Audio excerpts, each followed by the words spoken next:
आज आपण सोयाबीन चणा डाळची भाजी बनवणार आहोत। त्यासाठी मी 5 तास आधी चणा डाळ ही भिजत ठेवलेली आणि आता सोयाबीन आपल्याला गरम पाण्यात टाकायचे आहे। तर मी गरम पाणी करून घेतलेले आहे आणि त्यामध्ये सोयाबीन टाकले।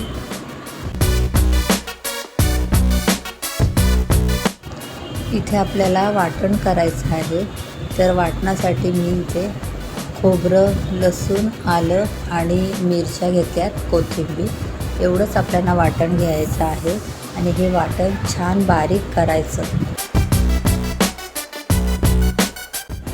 इथं मी गॅसवर कढई ठेवली, त्यामध्ये थोडंसं तेल टाकलं आणि हे सोयाबीन आपल्याला छान पाण्यामध्ये निथळून घेऊन तेलामध्ये परतवून घ्यायचे आहे।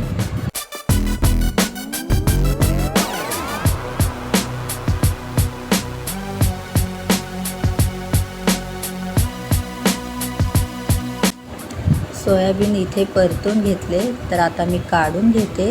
हे सर्व काढून घ्यायचे।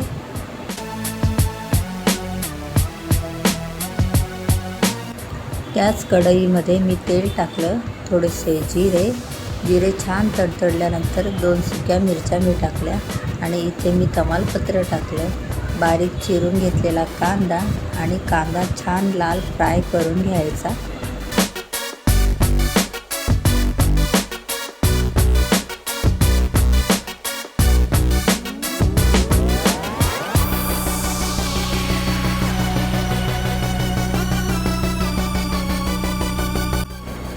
इथे आपल्याला हिंग पण टाकायचं आहे, तर थोडंसं मी इथे हिंग टाकलं। नंतर हे टमाटर टाकले, टमाटरसुद्धा छान परतवून घ्यायचे।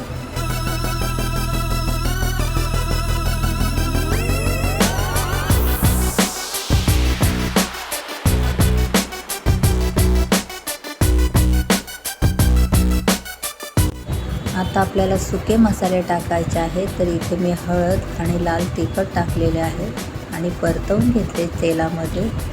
आणि हे वाटण छान बारीक केलेलं होतं, ते वाटण घातलं मी त्यामध्ये। हे वाटणसुद्धा तेलामध्ये छान परतवून घ्यायचं।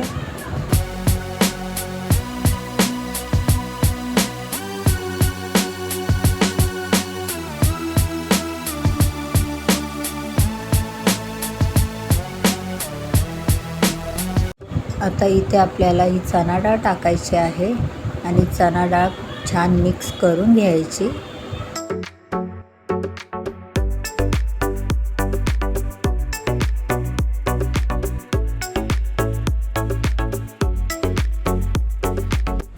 डाळ मिक्स केल्यानंतर इथे सोयाबीन पण मिक्स करून घ्यायचे।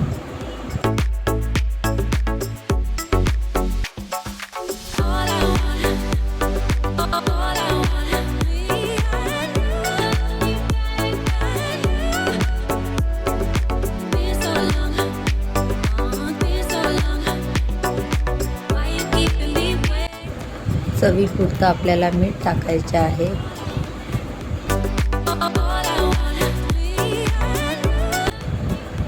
थोडंसं इथे आपल्याला पाणी टाकायचं आहे।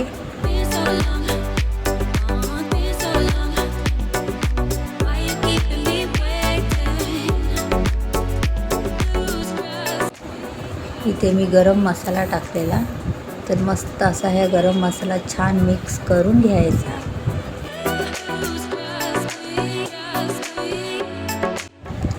तर इथे आपल्याला कसुरी मेथी टाकायची आहे आणि छान मिक्स करून घ्यायची आणि झाकण ठेवून 15 ते 20 मिनटं डाळ छान शिजून घ्यायची।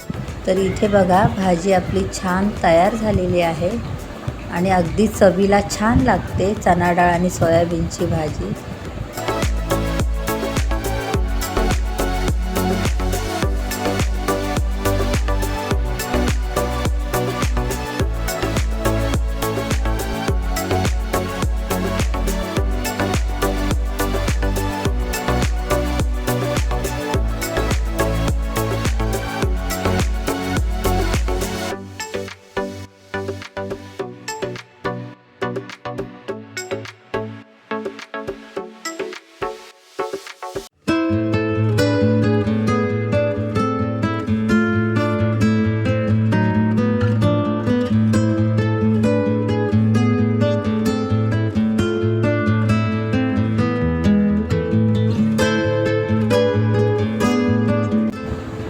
माझी रेसिपी आवडली असेल तर लाईक, शेअर आणि पटकन सबस्क्राईब करा.